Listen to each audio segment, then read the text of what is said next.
You wake up and the first thing you feel is that drive. That impulse that rises from some deep, almost visceral place, pulling you along without your control. They've told you it's natural, that it's part of you, that it's simply your libido working as it should. But something doesn't add up. Something you sense, but no one has ever explained to you. That desire you feel, the one that consumes you and promises pleasure, is not yours.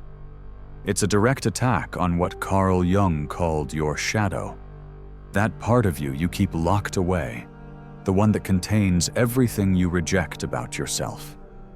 And while you think you're satisfying a need, what you're really doing is feeding a psychological trap that keeps you paralyzed, divided, fragmented. Let's start with the obvious. Sexual desire doesn't appear out of nowhere. It's not an isolated phenomenon that emerges just because. It's a response to external and internal stimuli that have been carefully cultivated by your environment, by culture, by the images you've consumed for years. They've programmed you to feel it, to need it, to believe that without that release you can't function. But here's the trick. Every time you give in to that impulse without questioning it, you're reinforcing an escape mechanism that keeps you from confronting what you truly need to see. Freud called it sublimation, but he fell short.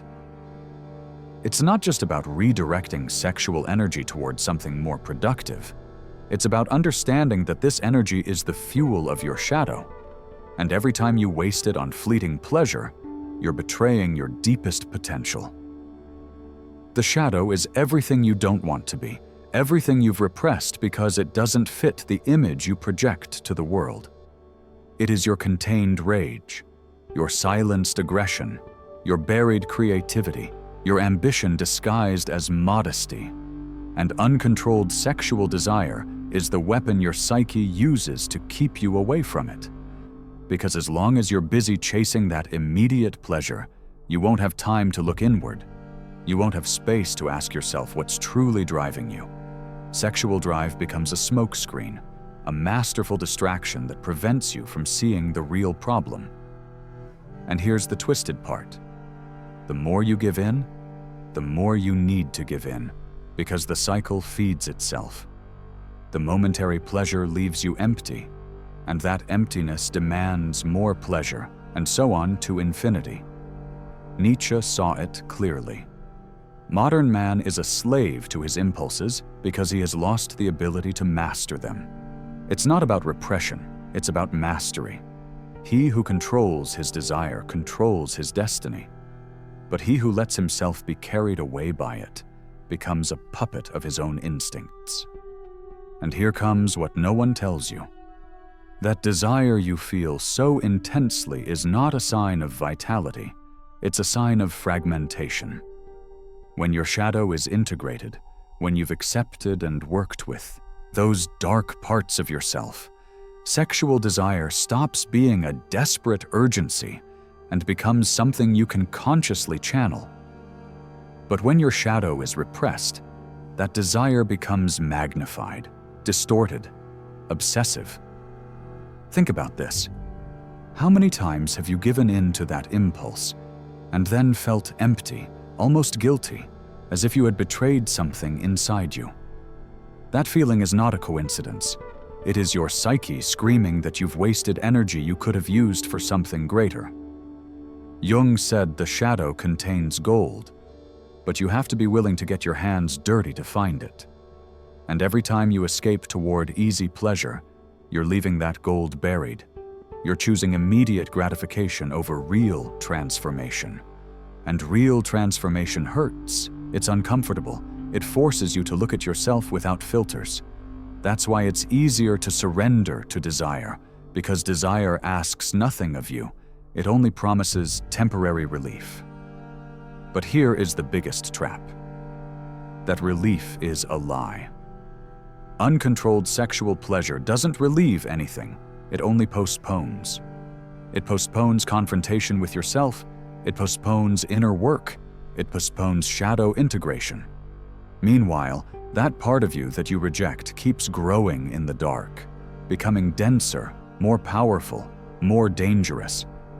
Because the shadow doesn't disappear when you ignore it, it strengthens. And when it finally explodes, it does so in ways you cannot control.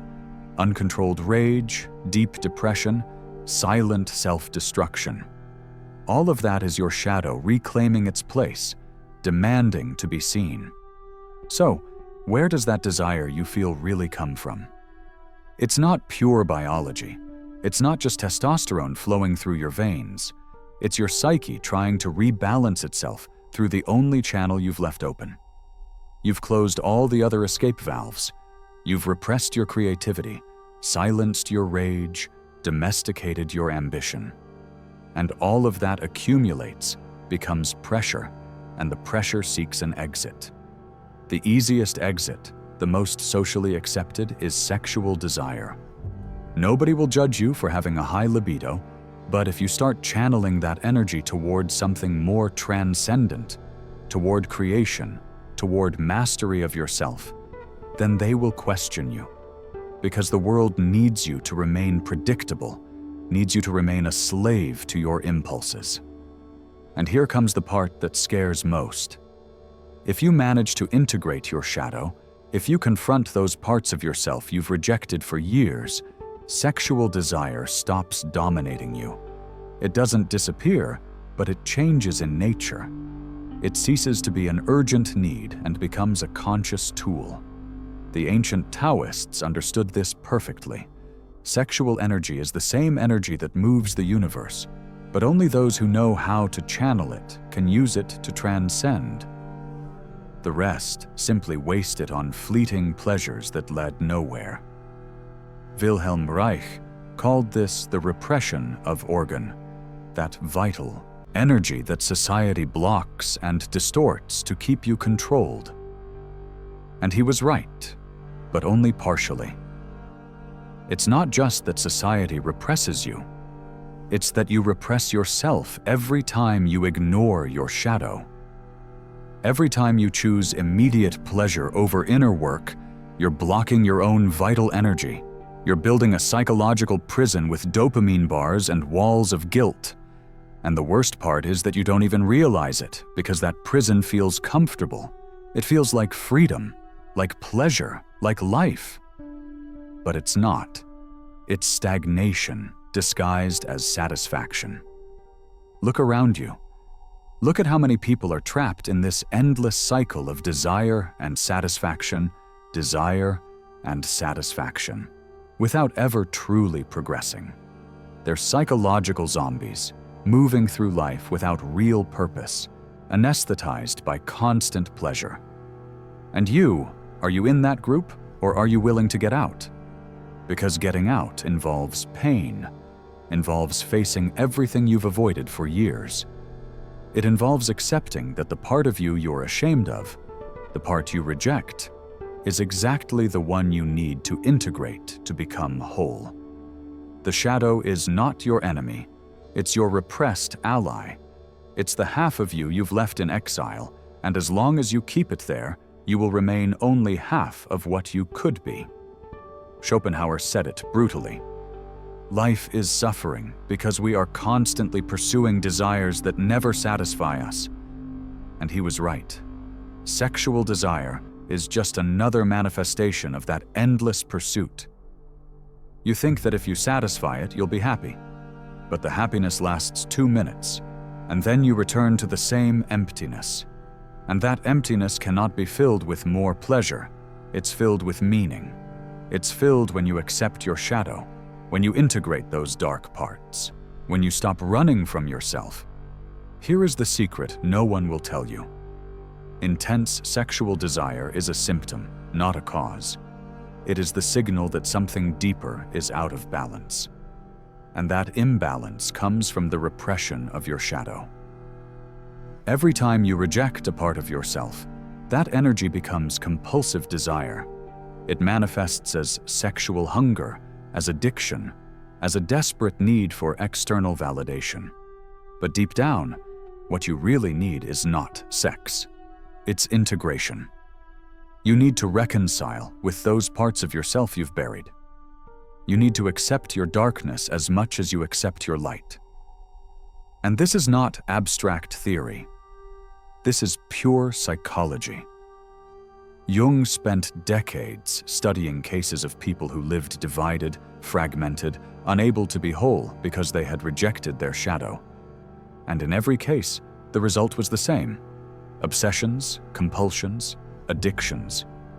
All of that is your psyche screaming that something is wrong, that something needs to be integrated.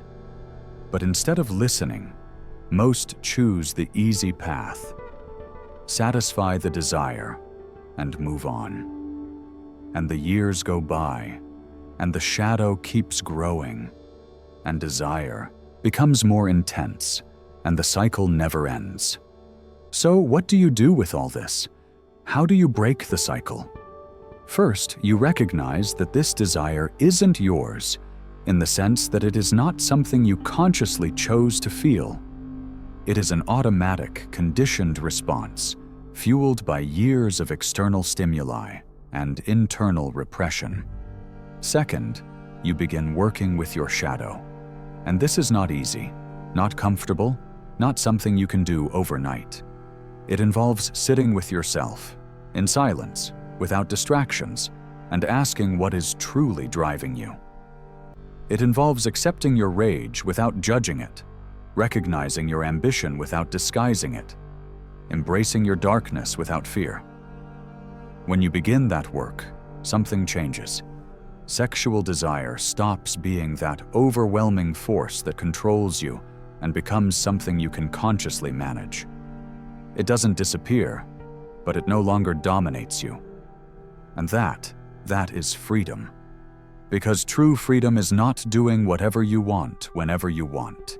It is having the power to choose what to do with your energy. It is being master of your impulses instead of their slave. It is looking your shadow in the eyes and saying, "I see you, I accept you, I integrate you." And here's the most twisted part. When you achieve that, when you integrate your shadow, you discover that you had a power you didn't even know existed. That energy you wasted on fleeting pleasures becomes fuel for creation, for transformation, for mastery of yourself. The great artists, the great thinkers, the ones who truly changed something in this world, all understood this. They all knew how to channel their sexual energy into something greater. Not because they were repressed, but because they were conscious. They knew that this energy was too valuable to waste on momentary satisfactions. Think of Leonardo, locked in his workshop for years, pouring all his energy into his creations. Think of Nikola Tesla, rejecting immediate pleasure because he knew he had something more important to do. Think of anyone who left a real mark on history, and you'll see the same pattern. Conscious control of vital energy. Not repression, not denial, but channeling. And that is exactly what you need to do if you want to stop being a slave to your impulses. But here's the problem.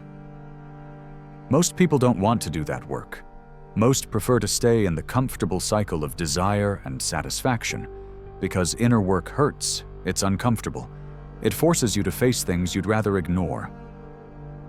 And so the years pass, and the shadow stays there, bigger each time, hungrier each time. And when it finally explodes, it destroys everything in its path.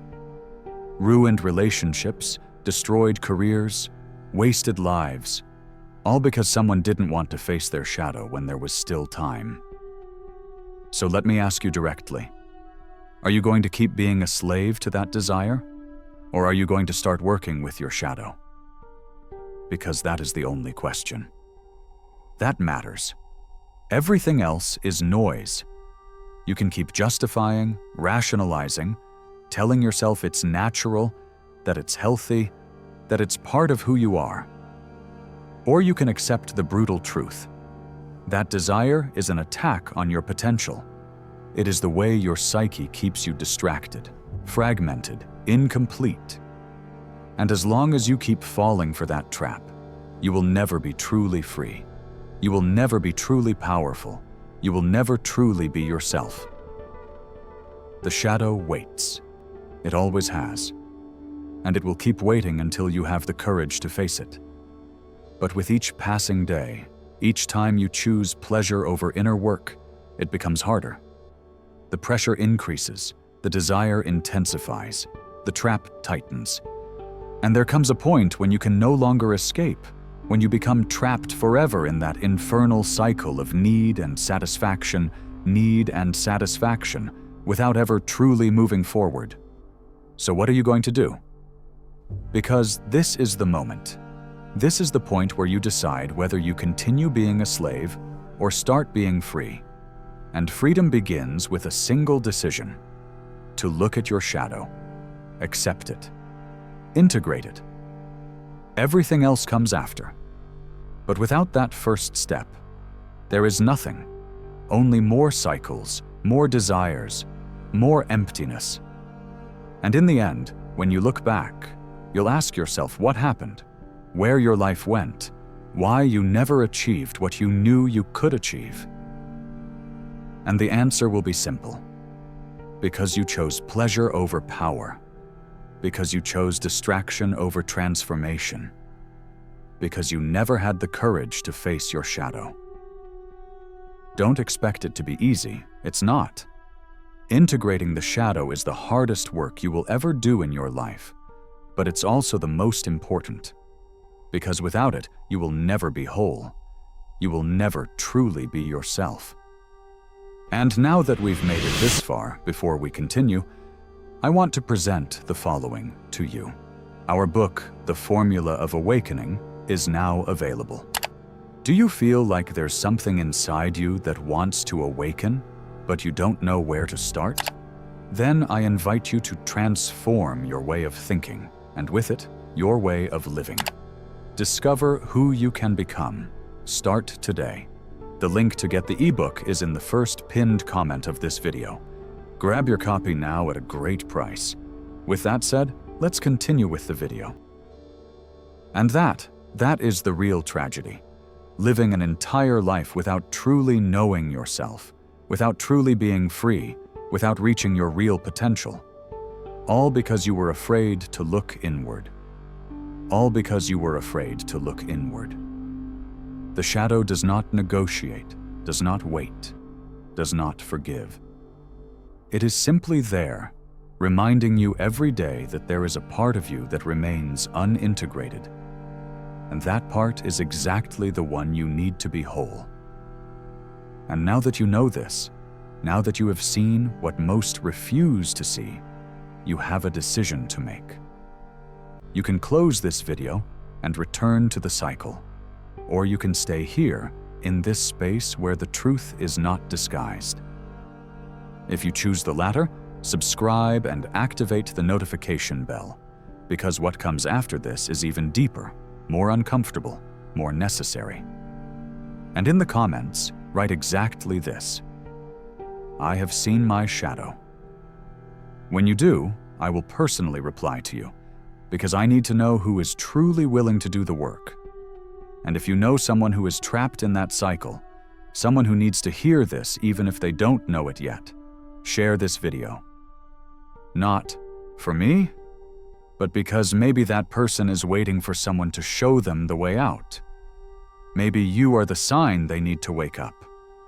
See you in the next video, if you have the courage to return.